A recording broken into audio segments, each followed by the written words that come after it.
Assalamualaikum warahmatullahi wabarakatuh. Innal hamdalillah nahmaduhu wa nasta'inuhu wa nastaghfiruh wa na'udzu billahi min shururi anfusina wa min sayyiati a'malina. May yahdihillahu fala mudhillalah wa ma yudlilhu fala hadiyalah. Asyhadu an la ilaha illallah wahdahu la syarikalah wa asyhadu anna Muhammadan abduhu wa rasuluhu la nabiyya ba'dah. Allahumma sholli ala Muhammad wa ala ali Muhammad kama sholaita ala Ibrahim wa ala ali Ibrahim fil alamina innaka Hamidum Majid. Watul iman rahimakumullah. Alhamdulillahirabbil alamin. Bersyukur kita kepada Allah SWT pada pagi yang cerah ini. Allah SWT dengan takdir terbaiknya mengumpulkan kita dalam liqa virtual yang insya Allah dengan pertemuan kita, kehadiran kita, semuanya akan mendapatkan pahala di sisi Allah SWT, akan memperkuat timbangan, akan memperkuat iman, Islam, dan takwa kita kepada Allah SWT, serta memperberat timbangan kita di yaumil hisab, memperberat timbangan amal kebajikan kita di yaumil hisab kelak. Ikhwatul iman rahimakumullah. Kebanyakan manusia pasti pernah mengalami sakit, rasa sakit di dalam hidupnya. Apakah itu sakit ringan, sakit sedang, ataupun sakit yang berat, bahkan sangat berat. Sakit ini merupakan sebuah cobaan yang Allah berikan kepada hambanya sebagai bagian dari ujian untuk melihat siapa yang bersabar dan tetap komitmen dengan ajaran al-Islam dan siapa yang menjadi ingkar. Oleh karena itu, Islam mengajarkan kepada kita di dalam Al-Quran dan hadis bagaimana seharusnya seorang muslim bersikap ketika mendapatkan musibah berupa sakit, penyakit yang ia derita. Yang pertama, meyakini bahwa sakit adalah takdir Allah SWT yang dengan kehendaknya tidak bisa dihindari.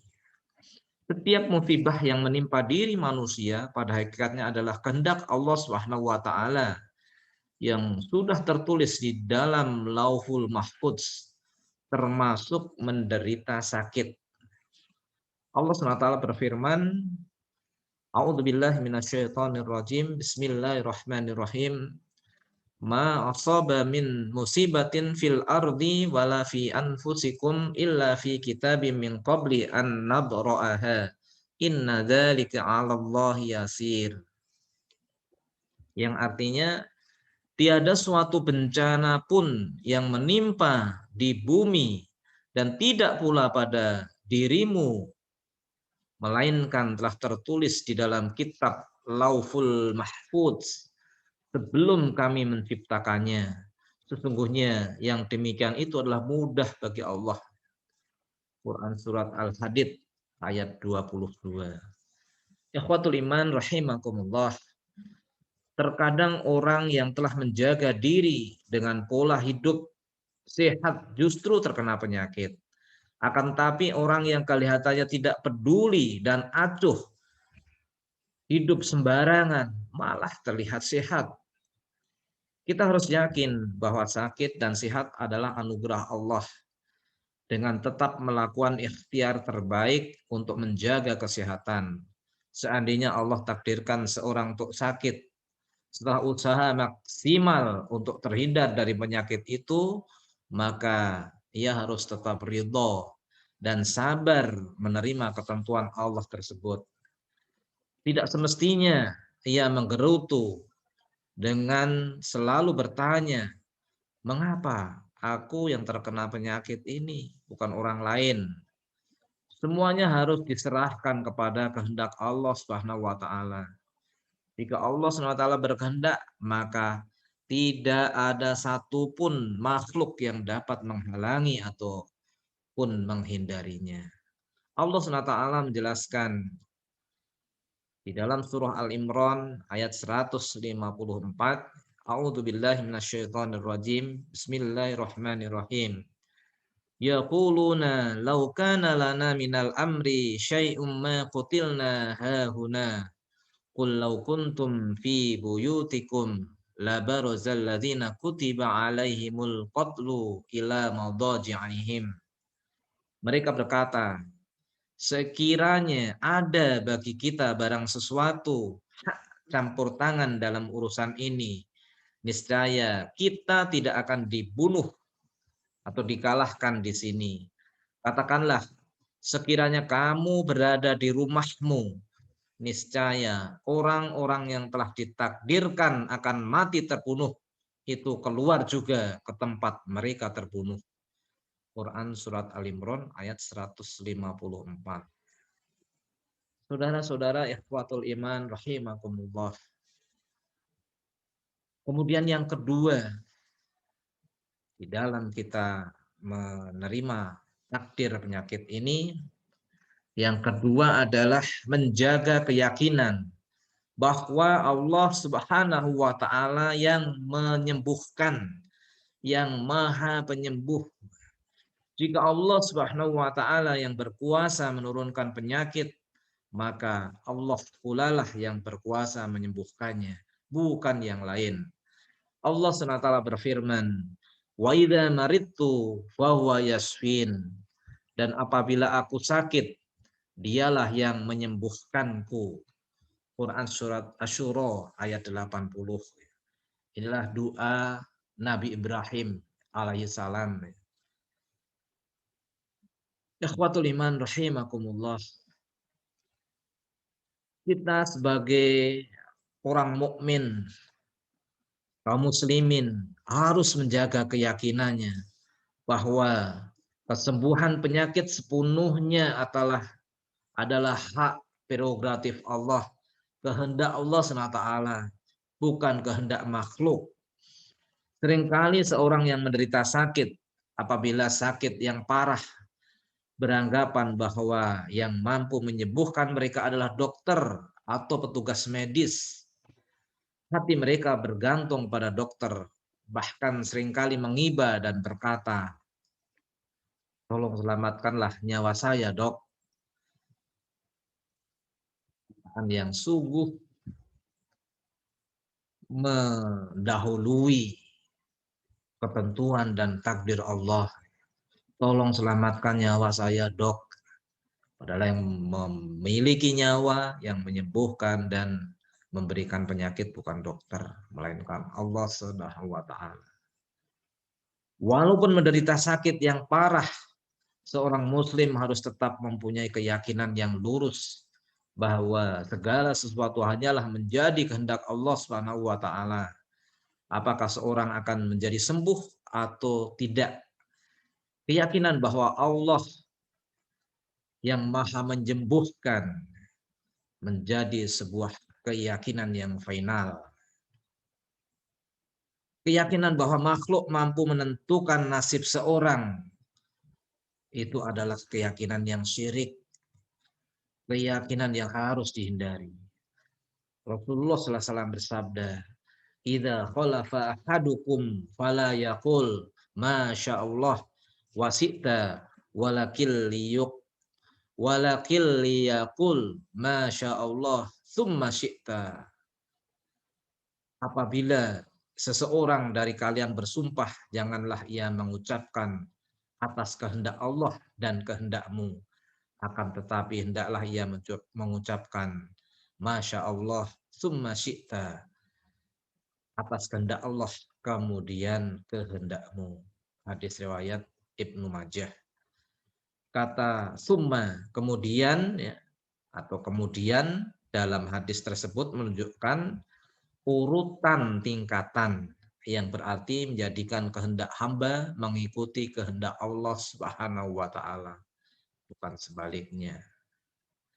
Hadirin ikhwatul iman rahimakumullah. Ketika ikhtiar yang ketiga, maksudnya yang ketiga dalam kita menerima sakit sebagai kehendak Allah. Yang ketiga adalah berikhtiar dan berobat. Walaupun kita yakin bahwa yang mampu menyembuhkan sakit adalah Allah Subhanahu wa taala, tetapi kita diperintahkan untuk melakukan ikhtiar ketika sakit, yaitu berobat. Ikhtiar kita adalah berobat. Seorang sahabat Nabi pernah bercerita, aku pernah berada di samping Rasulullah Shallallahu Alaihi Wasallam. Lalu datanglah serombongan Arab Badui. Mereka bertanya, wahai Rasulullah, bolehkah kami berobat? Beliau menjawab, Naam, ya ibadallah, tadawaw, fa innallaha azza wa jalla lam yadha' da'an illa wada'alahu shifaan ghaira da'in wahidin qalu ma huwa qala al-haram. Maka Rasulullah berkata, iya, wahai para hamba Allah, berobatlah. Sebab Allah Subhanahu wa taala tidaklah meletakkan sebuah penyakit, melainkan meletakkan pula obatnya. Kecuali satu penyakit. Mereka bertanya, penyakit apa itu ya Rasulullah? Beliau menjawab, penyakit tua. Hadis riwayat Al-Bukhari dan Ahmad. Kita dilarang hanya berdiam diri tanpa berusaha mengobati sakit dengan alasan pasrah dan tawakal kepada Allah Subhanahu wa taala. Syariat mengajarkan kita untuk berobat semaksimal mungkin sampai Allah Subhanahu wa taala menyembuhkan kita dari rasa sakit. Ikhwatul iman rahimakumullah. Kemudian yang keempat, ikhtiar kita, usaha kita di dalam